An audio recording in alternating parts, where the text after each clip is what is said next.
Seeing your Spectrum router blinking red can quickly become annoying, especially when the internet suddenly stops working or devices refuse to connect. Many users notice slow speeds, complete connection loss, or the router staying stuck with a red blinking light for longer than expected. Sometimes Wi Fi appears available, but websites or apps still refuse to load properly.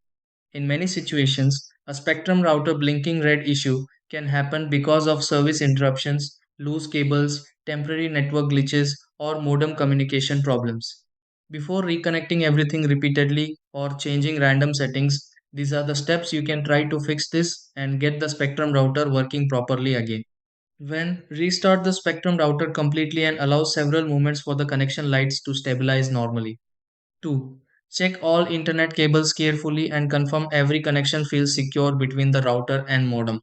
3. Restart the modem as well if your setup includes one, because communication interruptions may trigger the red light. 4. Move closer to the router and check whether devices reconnect after the Spectrum network refreshes properly.